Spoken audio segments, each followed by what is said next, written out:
Morning. Ayin Beis, Volume 3. We finished the paragraph at the bottom of page 1406. To sum up, we're talking about Torah and neshamas, Torah and souls. In this context, we've already discussed how Torah is higher than the souls as they come down below. But as you go to the root of the souls, the way it is in its source, there the souls are higher than Torah, and they actually draw into Torah, like he spoke from David HaMelech, connects godliness in Torah and draws out of and draws into Torah even more than Torah has on its own. That's in sum of what we learned. And he discussed it in the context of the Zohar, that God looks into Torah and creates the world. And Barnash, souls look into Torah and they sustain the world. And as such, we come from the level, and Neshamas come from the level of Atik, which is higher than Arich. And even Pnimius Torah, which is the level of Pnimius of Adam Kadmon, still Atik is even higher than that. It's the Nitzutz Beira. Like we discussed, the example of a child. It's like a Nitzutz Beira, it's a piece of the Creator. Whereas the Torah is one with the Creator. It's not a creation. We don't say the Torah is a creation, but it doesn't have quite that same quality. On the other hand, the Torah manifests God's will, God's plan, God's wisdom, as we learned. So it's the Tainug within Torah, and there's the Tainug Ha'Atzmi Mamish, as we said before the parentheses. And yesterday, the parentheses, he said, Yesh Lemer, this is like Torah would be like the seed, which is the seed from Atzmus Chachmas Tamar, from the core of super rational, of the hidden wisdom. But the main primary force that makes it come alive and activates it, energizes and makes it and reveals it is the Ruach Shebatipa, the spirit within it, the energy within it, that's the Neshamas. And he compared it to what it says in Sefer Yetzida, that the 10 spheres are hidden in the blima, without substance, are like the flame that's hidden within the hot coal. And then when you blow on it, you draw the fire out. And that's the Ruach HaDibur, Moitche Eratei, Mehelim V'Gili. The Ruach HaDibur, the breath of the speech that draws out the light of Torah from a concealed state to a revealed state. And this Ruach, he says, Neshamas, who brought Mevim, they carry out, and they Mevim, they bring and they transmit more energy in Torah above, that it should become revealed through their reading of the Torah. And that's how he concluded with the mile of Avir and Ruach from the 3 Maimorim he quoted, 2 from Torah Eir, and 1 from the Reb Marash, Adam Ki'iyah Reish Lamed Hei. And now let's continue inside.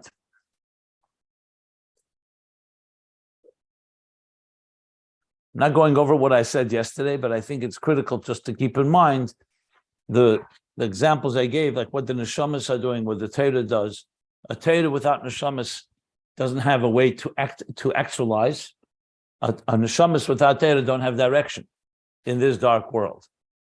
So the neshamas are the ones that are actually the ambassadors, or you can say the children of God, the piece of godliness that come into this world to transform the world, and they do it with the guidance of Torah. But being that their root is higher than Torah, they actually can illuminate and reveal in Torah even more than Torah is revealed on its own. So now he says, now he's going to take us back to what we learned on 2 pages back on 1404. If you may recall, we spoke about the 2 levels of the soul.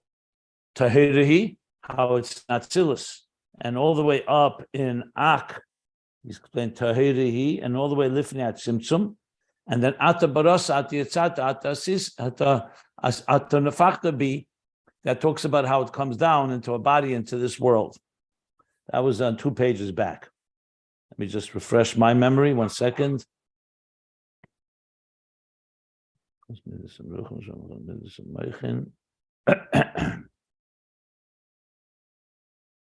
Yeah, they master. Right. So Tehira Tehillah, first he said was Atzilus. And then Tehillah is, according to the Rachav, it's Ak. Mokamach is Ohr Encompassed before the Tzimtzum. Okay. So we'll continue on the new paragraph on page 1406. The pages can be found if you want to follow along the text at ayinbeis.com. And according to what was discussed, explained earlier, and that's 2 pages back on 1404. Now what? The Masha Omar Tahirihi. That when we say Tahirihi, then the Neshama Shenasatabi, the soul that you've given me, is pure, is Tahirihi. Hainu, the Sheiresh Neshama B'chinas Tira Ilah. That means what's Tahirihi? It's not just the meaning of purity as an innocent and pure, it's a level. It's the level of Tahira Ilah, the higher purity, or the higher light, or the higher, even firmament, Tahira sometimes. But the bottom line, the higher level revelation. The Hainu, and what's that level? So we learned on page 1404, he said, first it's Atzilus. According to the Kabbalah of Rab Chaim Vital, he said it's Ak, Adam Kadmon. Obamokimachri, he said it's all the way to Ohr Encompassed before the Tzimtzum. So Rebbe Rashab is right away going to the highest level. That according to what we learned earlier, that Tahirihi is the root of the soul. Tahirihi lo dahainu, b'chinas Ohr Encompassed shalifnei Tzimtzum. The infinite divine light pre-Tzimtzum. So based on what we learned earlier, and now he's combining it with what we learned now, in the last section, he says, Hine zeu gamkim b'chinas ha'pnimius va'atzmus de Ohr Encompassed. So this that we discussed, Neshamas and Torah, is not just an Ak. Till now, he's been speaking in Adam Kadmon. So he said, Chitzenius Torah is the outer dimension of Adam Kadmon. Pnimis Torah is the inner dimension. Neshamas is Atik, that's even higher. The Atik that like the similar, like a level of Atik higher than Ak. That's all after the Tzimtzum. So he said, but according to what we learned before, that Tahirihi refers also to the soul as it's rooted before the Tzimtzum. So the same idea of Torah and Neshamas applies also in the highest levels. So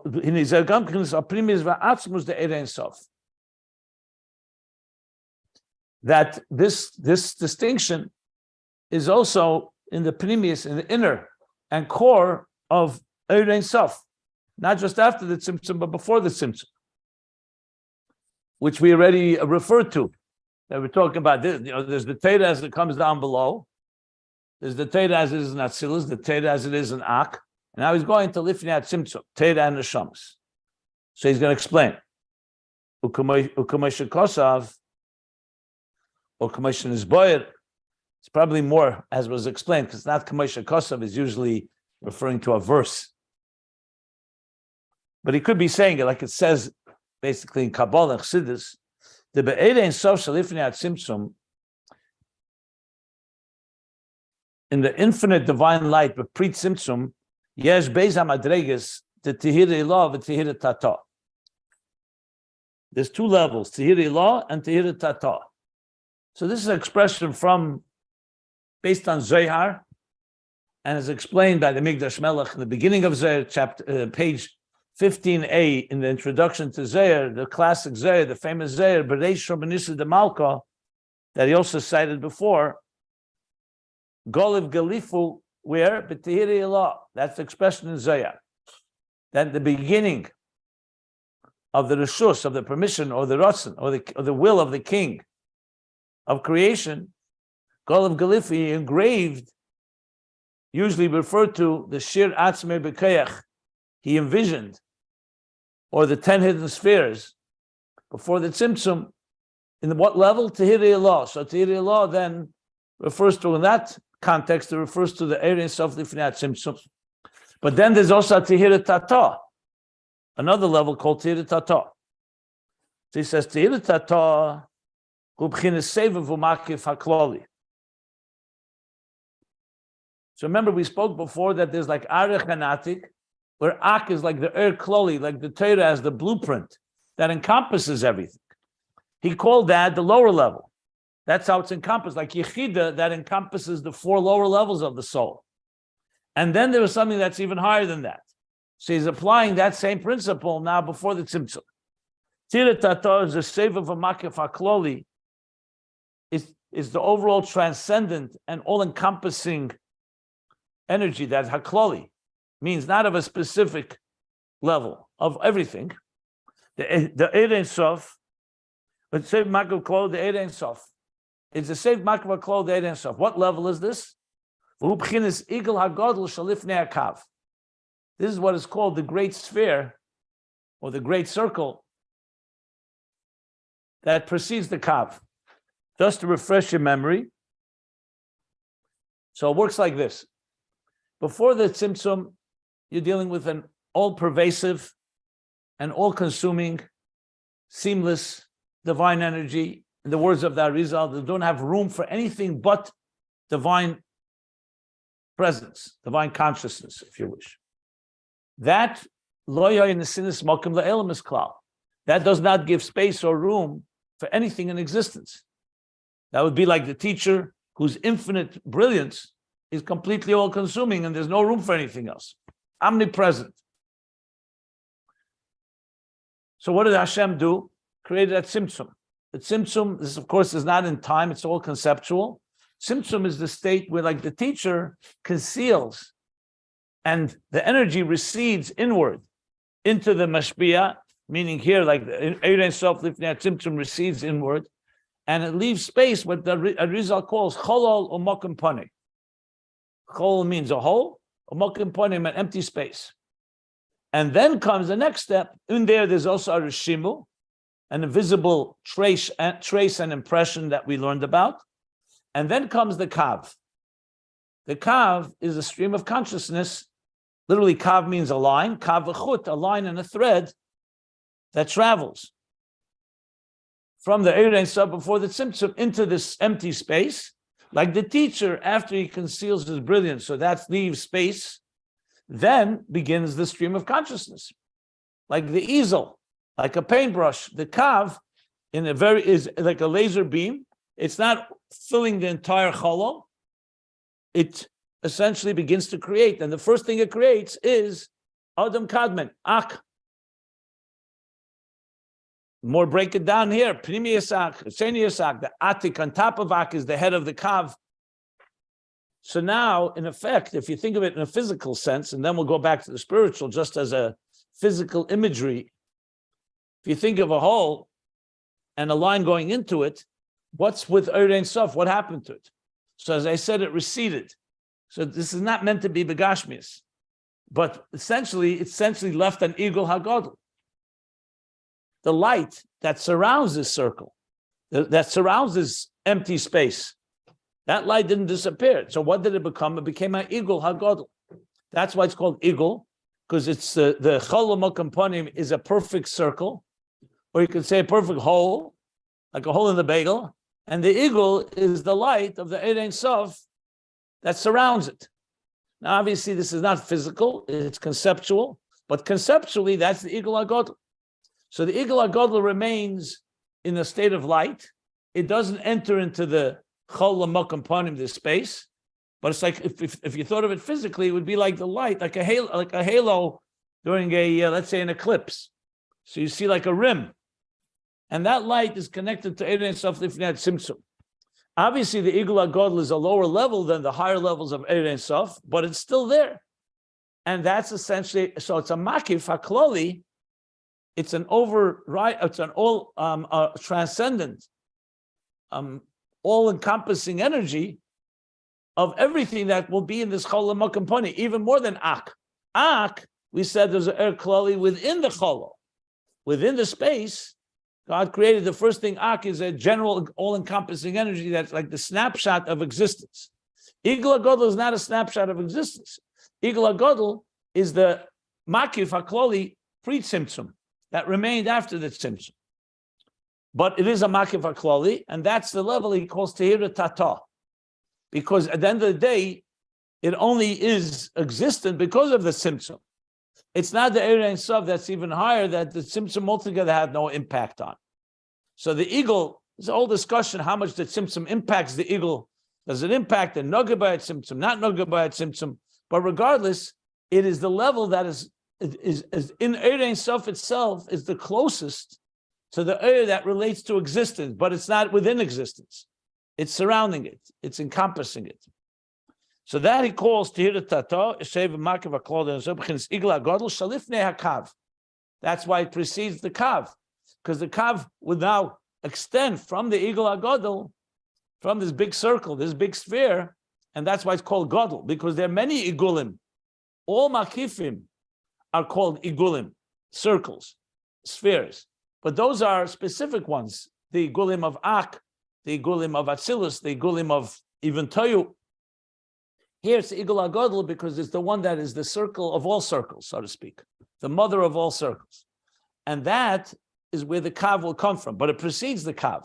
And the Kav, as you may recall, is a Pnimi. The Igul HaGodel is a Makif.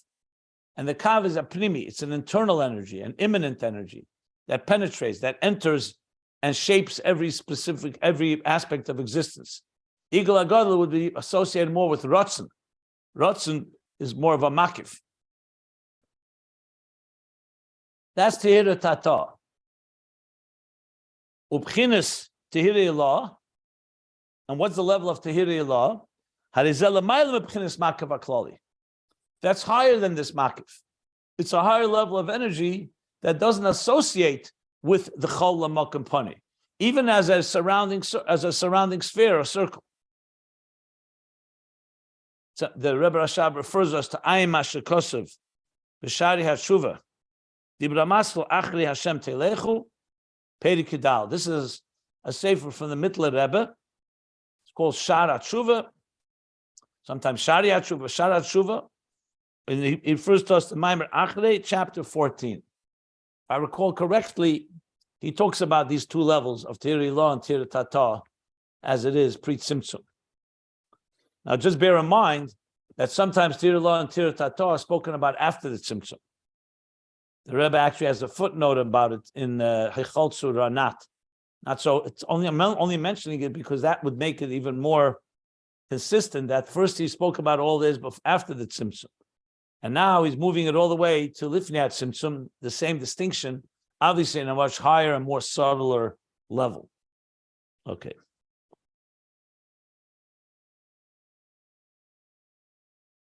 And now he's going to continue the correlation to these two levels. But before I continue, just in case anybody needs some more explanation on what I just read and explained, please, I'll pause if you want to ask anything.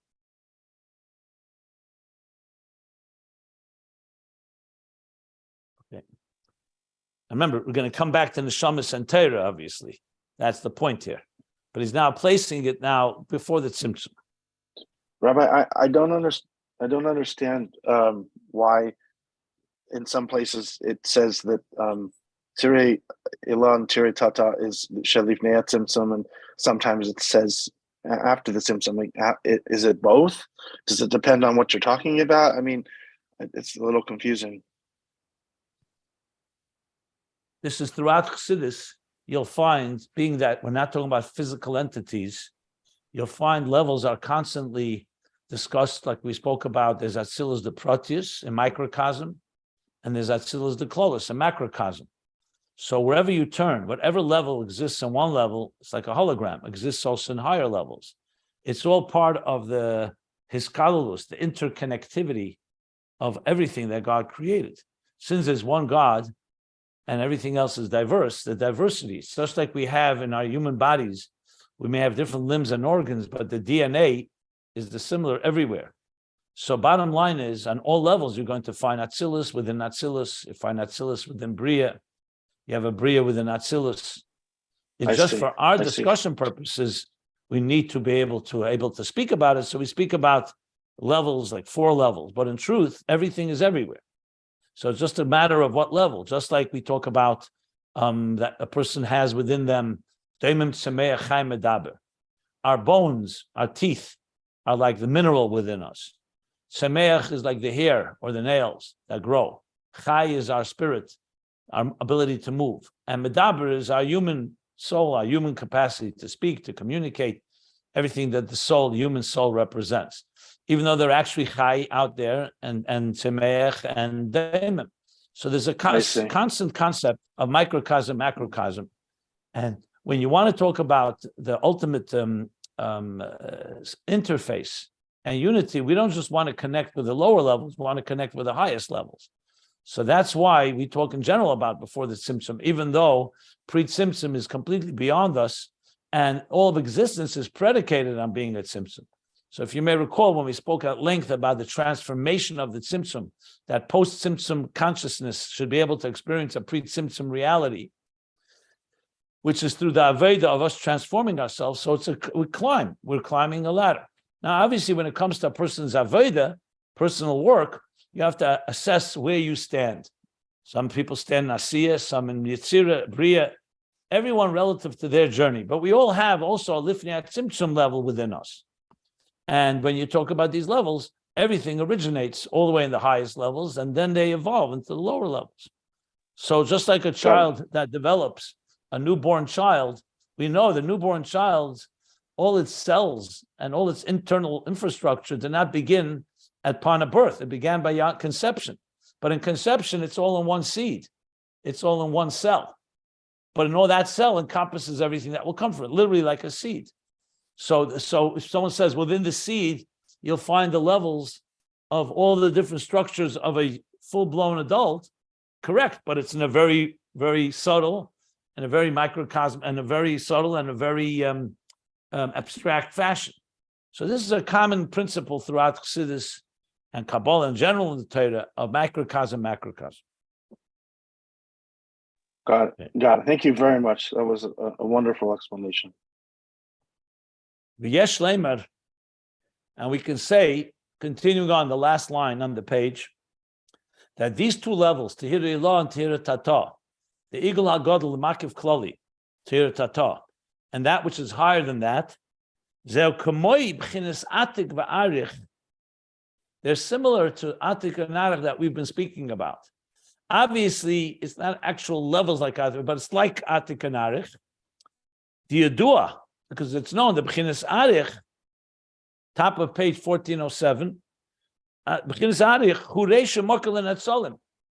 Arich, in Keser itself, and Keser is a Makif, Arich is the part of the Makif that is the beginning of the head, the Reish, the beginning, and the source of the emanations of the spheres that will follow. So Arich, even though it's a Makif, it's above them, but it's the beginning of them. And Atik is called the lower part of the emanator, similar to what we said, like the Nitzutz Echad from the Boire, the Tachtena Shebamaitzel. So the interface of Keser has both elements, has something from the Maitzel, the emanator, the lowest level, and the lowest level here again does not mean physically. There's no physical lower level, and because there's no higher and lower, it means, spiritually speaking, it's like only a reflection. It's only the Tachtena, only the outer dimension. So like we speak about the artist, or God as artist creates the universe, the artist part of him is only Tachtena. It's only one piece of it. One part of him. It's one small piece, where the Maitzel itself, or the Boire, is completely beyond. So Atik represents that part, the Tachtena Sheba Maitzel, God's perspective on it. Arich is also a very transcendent energy, but it's an energy that's already associating as being the beginning of the Netzalim. He may say it or may not say it. I think he's going to say it, but we talked about, you'll see, where there's a level where God doesn't even envision existence yet before the Tzimtzum, and then he begins to envision it. If you remember the whole levels, we learned Ratzon HaMuchlat, and Ratzon HaKodum, and Ratzon B'Goli, and many stages that we learned about it in volume 2, and also in Tzadik Daled, from the Frierdiker Rebbe, many levels of how it goes from the point of consideration to I remember all the expressions we learned back then, consideration and then determination. I remember those two. There was another one, another level before that. First considers it, and then he consideration, deliberation, and determination.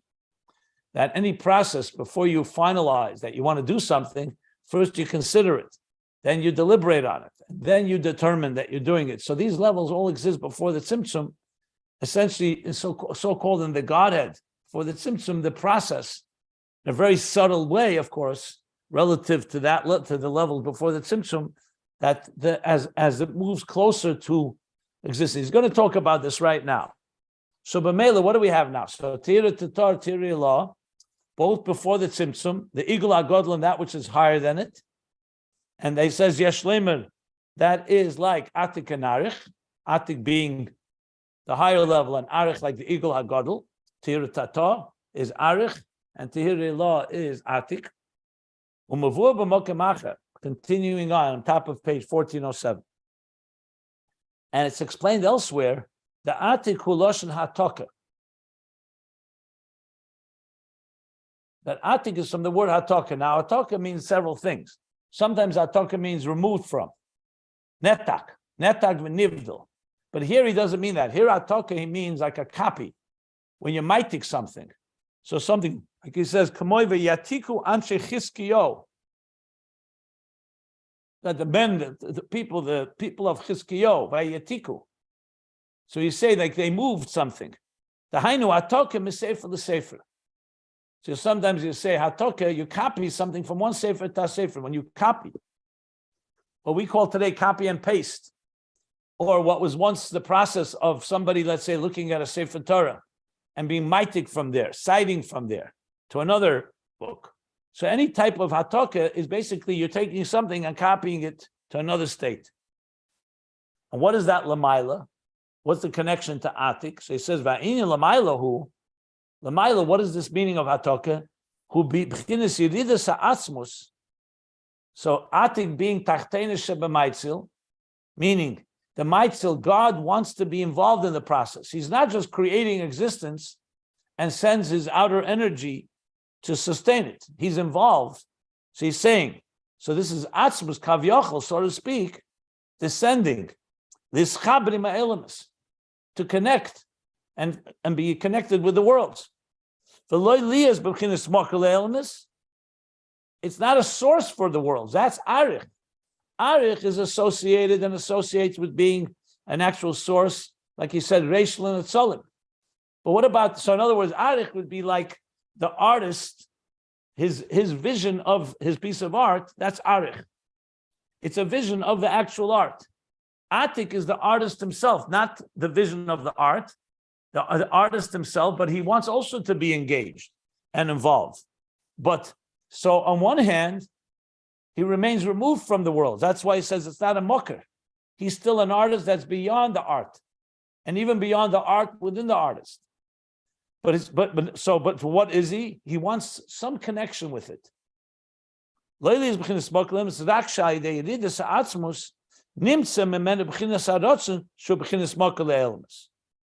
So in other words, the artist has gone down a level.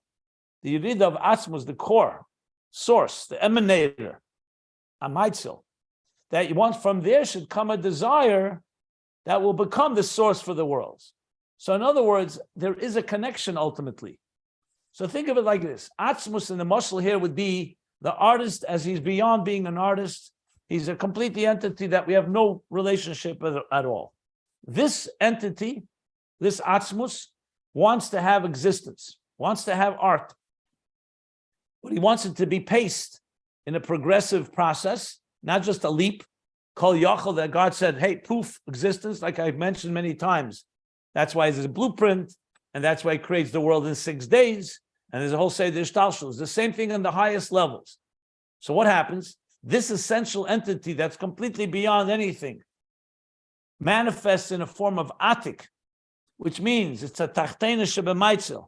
It means that there's already some type of association that this etzem that's beyond existence wants to associate with it, and wants that from that level, then will come the next level, which will be an actual desire for existence. A rotzen, like he says, so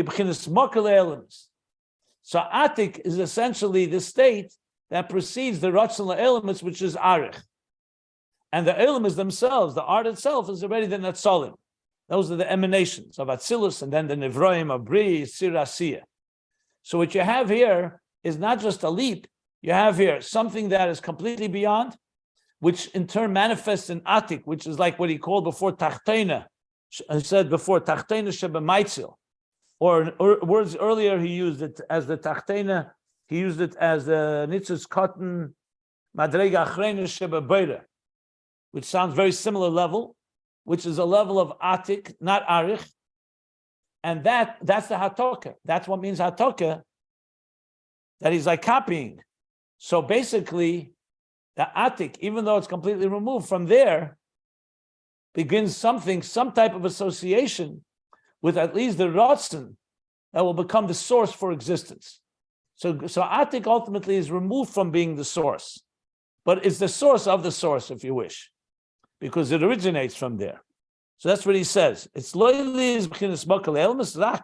something has manifest. It's somewhat similar. I spoke about this on a higher level when we talked about Ohr Encompassed in general. Why do you need Ohr Encompassed?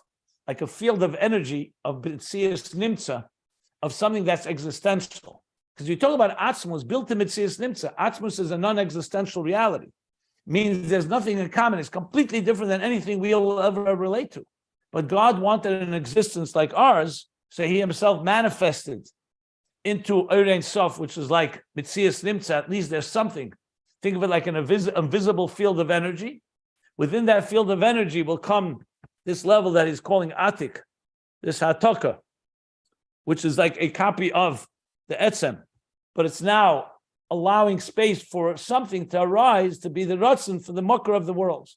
So now we have a connection to the Etzem of the artist that's beyond the art, because that's the place in which arises the will to create the art, which is Arich.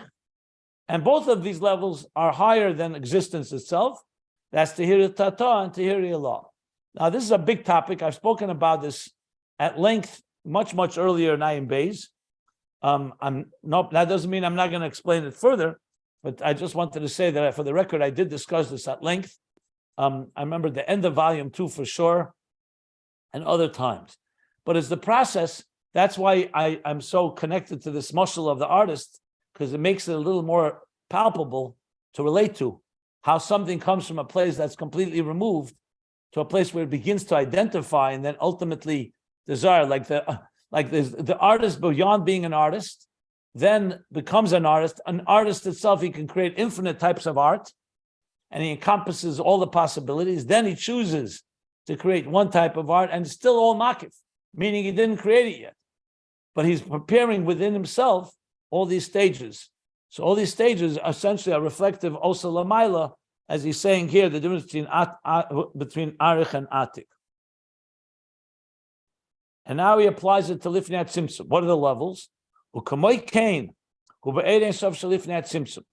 So too is it, like it is with Atik and Arich.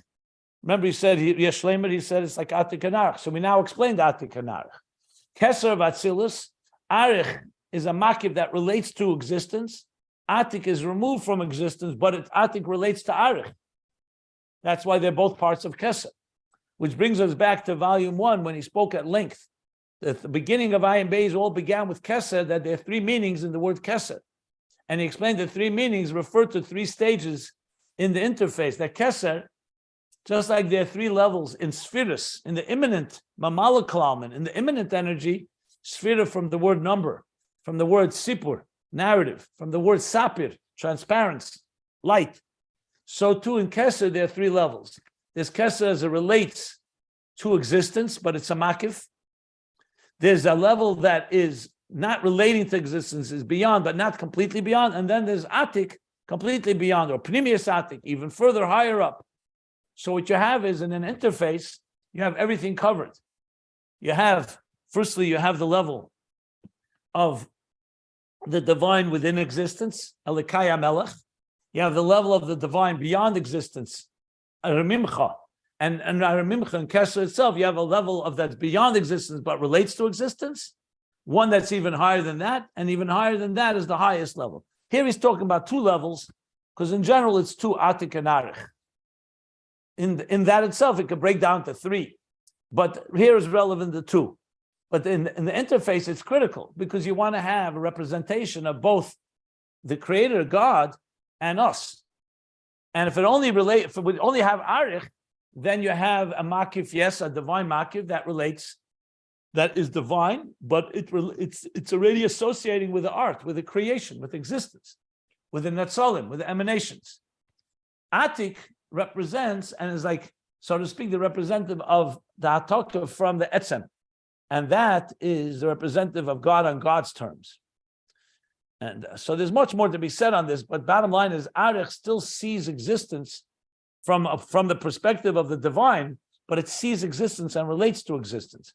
And Atik sees existence from the perspective of God, where existence is not the key thing. The key is how God sees it all. It's God's perspective. Just as a short explanation of the difference between the two. And here they come together.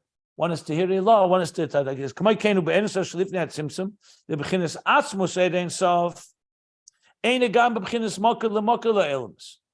The core of Ohr Encompassed is not even considered a source of a source to the worlds. And before I said it's a source of the source, the truth is that's also too much. It's not even a source of the source. And then there's the Ispashtus, what he calls the Atzmus Ohr Encompassed, and then there's going to be the Ispashtus of Ohr Encompassed, as it extends and begins to relate, God beginning to envision existence. But I'm going to stop just if anybody has any questions. Then he's in the middle of the topic, but he's going to bring now a bunch of issues, a bunch of topics that he already discussed earlier, and it's going to need explanation. I'll explain it, and hopefully we'll read it right now. But if anybody wants me to pause for any questions, I'll be happy to pause. What you just explained for the past 5 minutes, is this essentially explaining the relationship between Atik and Arich? Or is this one particular manifestation? No, Atik and Arich are after the Tzimtzum. Keser has two levels. The Rebbe Rashab is B'chadash here, Yesh Leimer, that these two levels before the Tzimtzum, called Tehira Elon, Tehira Tata, are like Kamoy, Atik, V'Arich. So first he explained Atik and Arich. I see. And now he's saying, well, Kamoy Kain, Hu Be'ed Ensof Shalifni At Tzimtzum. Since he's now innovating, he's being Mechadash that it's Yesh Leimer, it's like Atik and Arich, the two levels before the Tzimtzum. So just like after the Tzimtzum, you have Atik and Arich, which we just discussed, he's now explaining it before the Tzimtzum. Okay, so let me rephrase my question. Did he just explain the relationship between Tirei Ilah and Tirei Tata? No, not yet, because that's before the Tzimtzum. That's what he's in the middle of discussing now. He says, "U'kamoy kain," and it says, "Shalif netzim tehiri ilah tehiri tata." According to here in Ayin Beis is before the Tzimtzum. He's saying Yesh Leimer, that's like Atik and Arich after the Tzimtzum. Now that he explained what Atik and Arich, we're in the middle of the discussion how that's also now before the Tzimtzum, a similar two levels. Okay, thank you.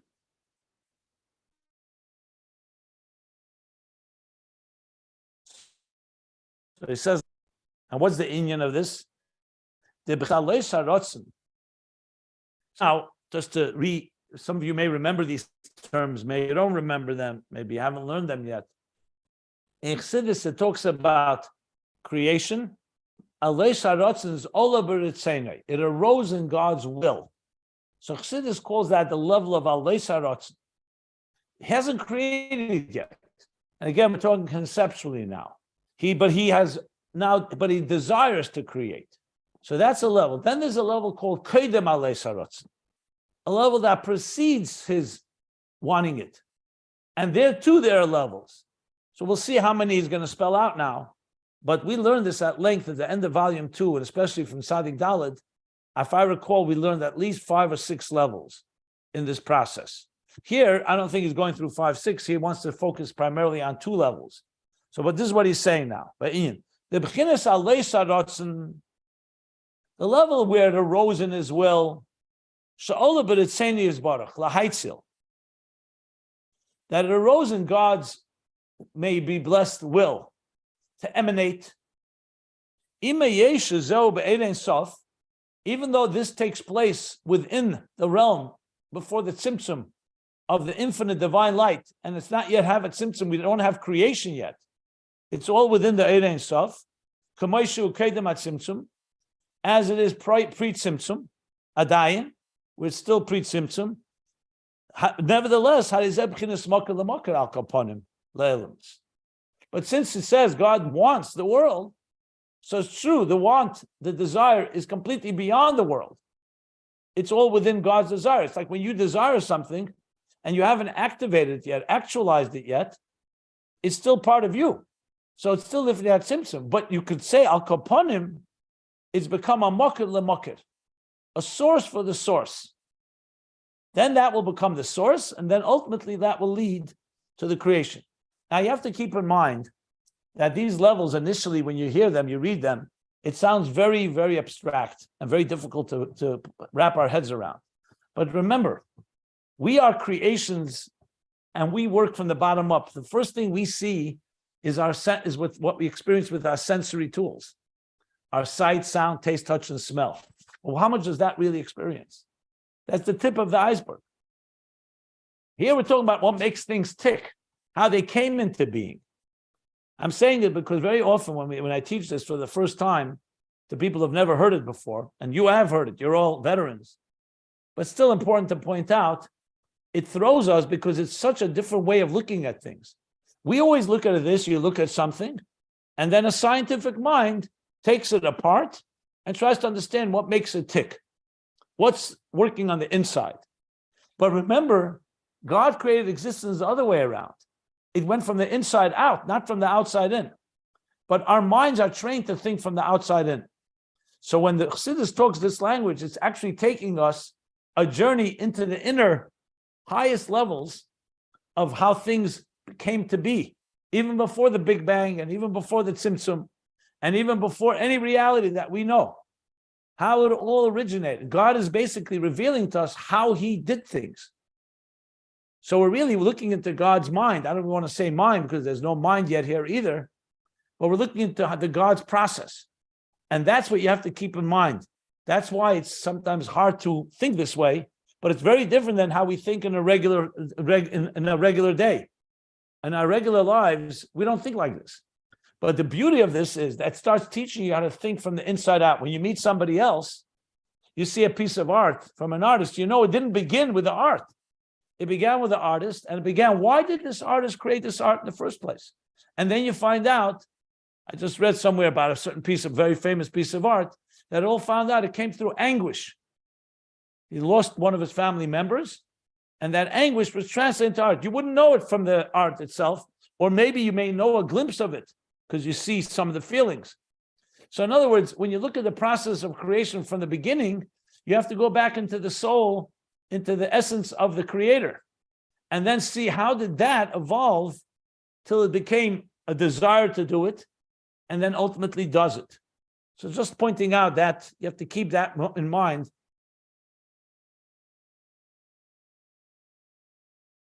To add to that, it's a time. It's above time, so it's mind blowing, this whole thing. Right. You have to keep that in mind as well. Exactly. The example we learned earlier was the fact that it says Ein Adam B'loi Bayis. A person has innate, when we're born, we're born with certain innate needs. One of them is to have a home. That's what it says. It's an innate human need to have a home. But it could take years, Chassidus says, till you're even aware of that need. And even when you become aware, that doesn't mean you build a home or buy a home. It could take another bunch of years until you actually go ahead and buy or build a home. So in other words, there are many things that are innate within us that are beyond the actualization of it. Obviously, we're talking about God. God is beyond it all, but these are all important examples because God wanted us to understand so we can relate, because part of the interface is to understand God and to appreciate and to be able to relate to him. If this was done without any of these steps, we would never be able to relate to it. Of course, God could have said, poof, I want existence. I don't need to envision. I don't need a rotzen. I don't need a atik, a rotzen to the rotzen. I don't need at all these levels, even those that are the highest levels.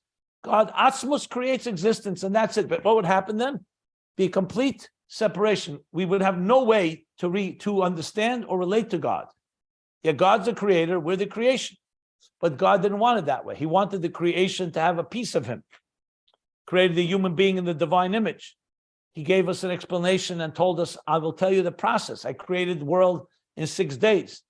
You learn Kabbalah and Chassidus, you learn about the idea of the Tzimtzum and Pre-Tzimtzum and everything we're learning right now. So all this is coming to explain that process from the inside out, so to speak. That's what's so fascinating here. And the truth is, if any of you recall, this goes back all the way to early themes in Ayin Beis. That's why I feel very gratified. When you read this, you start seeing how the Rebbe Rashab himself is connecting themes that he goes back. I'm talking about now over 1,400 pages, close to 1,400 pages back. And later, 1,300 pages. These topics were discussed at length there. So it's all coming together now. Okay, so he says, so even though it's before the Tzimtzum, but at least it's a makar l'makar because it arose in his will. V'shir ba'atzmei b'keyach, that language. And he, shir atzmei b'keyach, we said he envisioned or he allocated within himself, b'keyach, in potential, that which would be needed. It's like the artist preparing himself with the materials he'll need to create the art. Kol masha osed li is b'peil. So shir also sometimes means to estimate. But here it really means not estimate as an estimation and not an actual number. It means within himself, he's envisioning. And it's just like you have in a budget of a project, the contractor will estimate what kind of materials you'll need. So that's the same idea. Masha osed li is b'peil. That which will soon come out in the future in actuality. This is Achar HaTzimtzum. So before the Tzimtzum, it arose in his will. That's already a makar, a source of existence. And shir atzmei b'keyach, he allocated or envisioned in potential everything that will come out in actuality after the Tzimtzum. So post-Tzimtzum, basically, conceptually, which is happening right now, and Pre-Tzimtzum, which is happening right now, post-Tzimtzum is the actualization, and Pre-Tzimtzum is the conceptual preparation for that actualization. So when we build a house, and as you mentioned, there's actual time. There's the plan, and then you build a house. So you don't need the plan anymore. But with God, it doesn't work that way. We always need access to finite Tzimtzum because it's a perpetual process.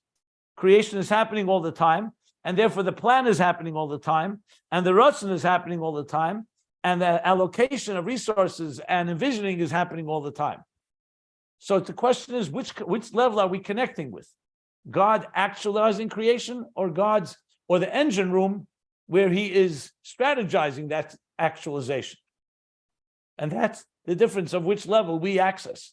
And the fact is we can access both because God gave us tools to access both. And that's why we're told about these levels. So in other words, for example, let's say two people love each other and your beloved asks you to do something and you go ahead and you do it. Beautiful. So you bonded by fulfilling the desire of your partner, of your beloved. But then there's deeper. You connect with your beloved, not just through the actions you do for each other, but also to the very personality of each other. So God doesn't just want us to connect through doing the actions he's asking us to do, meaning the mitzvahs and all the good deeds we do, but he wants us to connect to him. And that's why he's giving us a glimpse of what that him looks like, what he looks like inside, as much as we can fathom and we can contain. So we're not just learning about what God's actualization after the Tzimtzum, but also the inner workings of what's going on within. So when you bond with your beloved, you don't just bond with on a behavioral or action-based level, you're also bonding on what do we like as individuals? What do we connect? We connect as two people, and how much more so with God.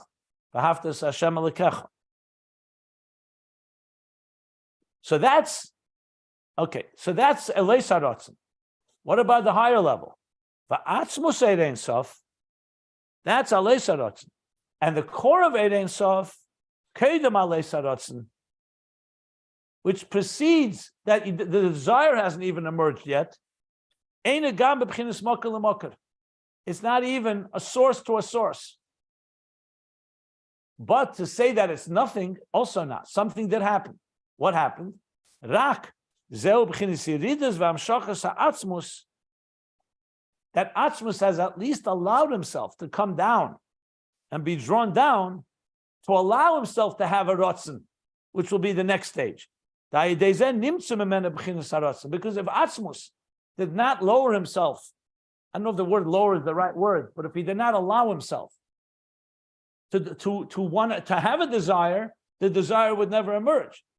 So there's a level of the desire, which precedes existence. It's the desire for existence and the envisioning and allocation of the resources, all pre-Tzimtzum. And then there's a paradigm, a state, I would say, a state that allows that Ratzon to emerge. And that's the state that he's talking about, Atzmus himself. So it's not pure Atzmus, which is completely unrelated altogether.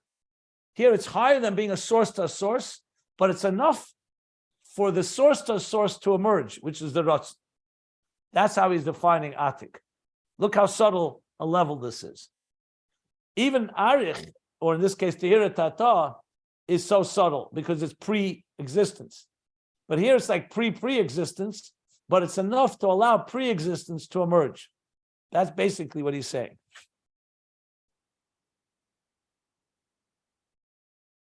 V'ayim Ashakosov, the Dibra Mastel Tz'ena Rena, Ezras. And look at the Maimer Tz'ena Rena, and here we know that the Rebbe Rashab was already in the year Tofresh Ayin Zayin. Remember, he left Lubavitch to Rostov in Tofresh Ayin Vov. That was the end of volume 2. We know volume 3 continues, and here clearly is proof. We're going to have even references to Maimer Tofresh Ayin Ches. So here we know that this was an Ayin Zayin because he's referring to a Maimer Shavuos Ayin Zayin. Be'inyan Sheiresh HaShloshim. What does the Maimer talk about? The source, the root of roots. So there's the root of things, there's the root of roots. And he's telling us to look there, because there we could probably get more understanding of these levels. What's a source to a source, and what is beyond being a source to a source. The Zeu Beis HaMadreges, the B'chinas Tirei Elav v'Tehira Tata Shalifnei Tzimtzum. And these are the two levels of Tehira Elah and Tehira Tata before the Tzimtzum. Tehira Tata is Aleis HaRatzon, like Arich, like. And Tehira Elah is like Koydem Aleis HaRatzon, what you just talked about, like Atik, that is already a space, it's some Yerida of Amshacha, but it's not even considered a source to a source.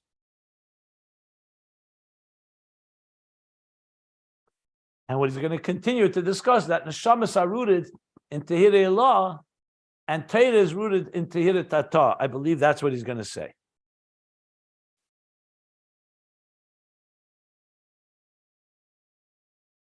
But that will come soon.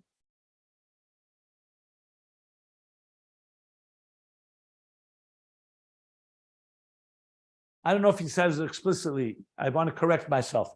Neshamas are Tehira Elah for sure he's going to say. Whether Torah is Tehira Tata or not, I'm not sure yet. It sounds like it based on what we learned earlier, but I don't want to just speculate until we read it actually. But he's definitely going to talk about it. Okay. I'm going to stop here. From here, he's going to go back to the Shamash and the Sata B'Tahirihi. But he did explain these two levels of Tehira Elah and Tehira Tata, and I tried to do some justice to it by explaining what these two levels are like. Okay, we'll stop here. A third of the way down, page 1407. Any questions?